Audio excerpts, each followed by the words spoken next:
everyone, I'm Vanna White. Welcome to Most Eligible Presidents. I have a bit of a thing for presidents, so I'm going to be on this side while two presidents at a time battle it out on that side. Whoever wins, wins my heart. Just in case you want to know your positions on my love list. Number 1, Washington for precedence and neutrality. Number 2, Jefferson for the Louisiana Purchase and the Kentucky and Virginia resolutions. Number 3, Polk for land gained and the Mexican-American War. Number 4, John Quincy Adams for the American system and the Adams-Onis policy. Number 5, John Adams for protecting U.S. through the Alien and Sedition Acts and XYZ affair. Number 6, Monroe for the Monroe Doctrine and the Missouri Compromise.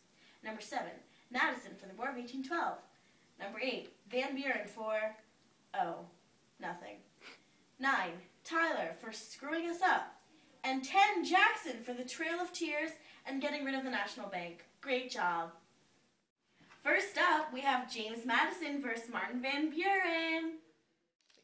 Good evening, America. My name is James Madison. Good evening, fellow Americans. My name is Martin Van Buren. I'd like to say that I carried our country through the Second Independence, the War of 1812. Obviously, the Embargo Act, no offense, Jefferson, wasn't working as Britain was prospering, so I decided to take matters into my own hands. And they also took our ships.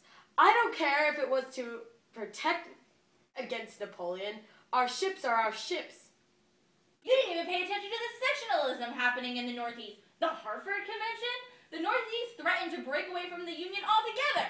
Well, you dealt with it well, not annexing Texas to keep the harmony. Ha!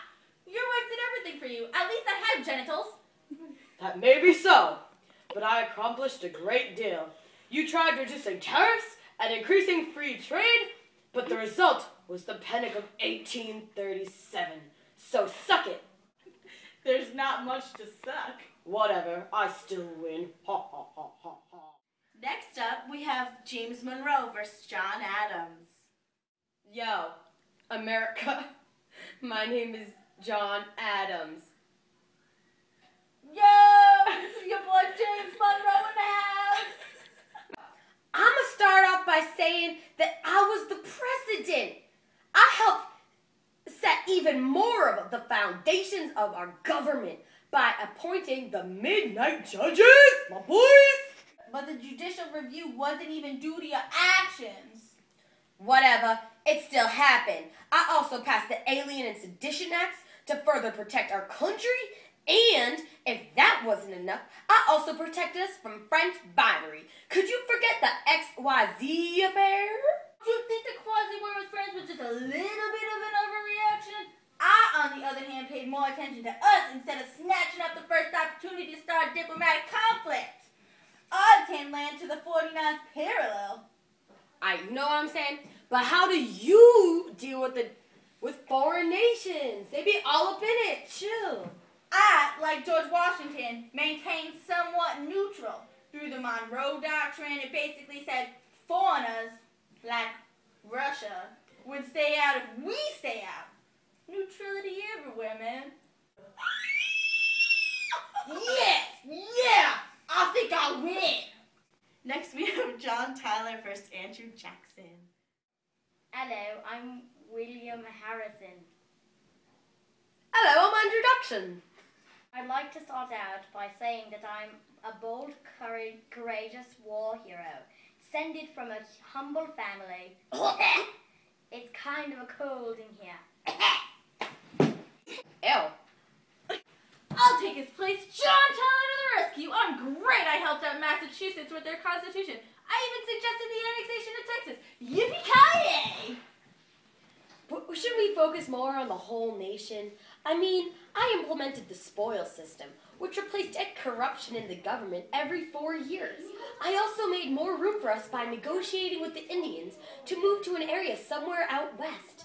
You didn't even annex Texas. You suggested it. I'm awesome.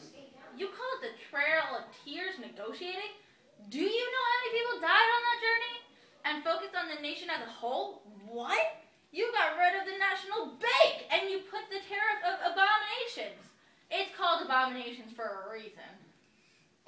Yeah, well, they call your term His Excellency. How can you argue with that, huh? It's not as bad as you. I mean, come on. Now we have John Quincy Adams versus Tom Jefferson. Thomas Jefferson. I'm John Quincy Adams. How did I support the leisure of the people?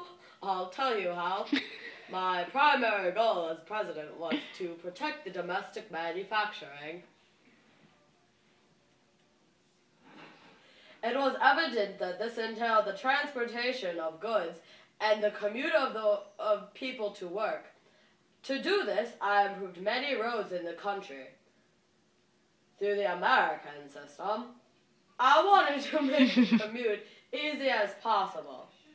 Coming from someone who is often traveling, there was nothing I dread more than a bumpy road. Also for the people who trade goods and export them to other cities, they do a great job, so they deserve their leisure. Like Jefferson has said, we are a country of farmers. We depend on our jobs. We might as well make them as easy as pie. Mr. Jefferson, do you have a response? Yes. Hard act to follow. Although the presidents before me had all done a great job, it was quite clear that they were still not pleased with the high tax on liquor. As Adams said, the people of America work hard and they do a great job. They deserve the right to a drink that doesn't bankrupt them. Woohoo! Yeah! And of course, during my time, we were a rapidly growing country and our population was increasing. A good old French friend offered me a land for cheap. The Louisiana Purchase. How could I refuse? With this land, we not only could expand our country and give the people abundant amounts of land, but also we gained control of the Mississippi. I wanted the people to live as comfortably as possible and not be forced to live in a small space. We as Americans deserve to live this way. Yippee-ki-yay, everybody! And last but not least, we have George Washington versus James K. Polk. Good evening, Americans. My name is James K. Polk. And I'm your first and most favorite president, George Washington. Like Monroe, I helped obtain more territory. There's the Oregon Territory, which was about 1/4 the size of our country at the time. I also carried out our country through the tensions with the Mexican to acquire California and the new Mexican territories. This extended our country from coast to coast. I was the first president. I established the length of a term, the title, Mr. President, to demonstrate equality. The cabinet and I advised our country to stay neutral. That's all great and dandy, but how was the economic situation under your discretion? Yeah, it was terrible. I induced the tariffs, and under my presidency, the textiles and gold markets took off. I was the first to do everything. Do you understand what it's like to be the one to mold the government of a brand new nation? I was also the first to enforce a law. You remember the Whiskey Rebellion? It also established precedents. I established precedents for the presidents. You only got us land. But You only got us land. I win here. So now that we've gone through all the presidents, we're left with Jefferson and Washington. Who will I choose? Let's have a hand jive duel. On your marks, get set, hand jive!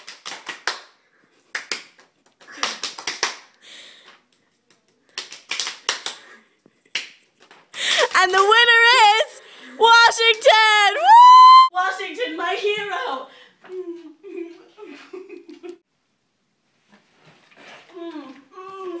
do you really wanna hurt me? Do you really wanna make me cry? Do you really wanna hurt me? Do you really wanna make me cry?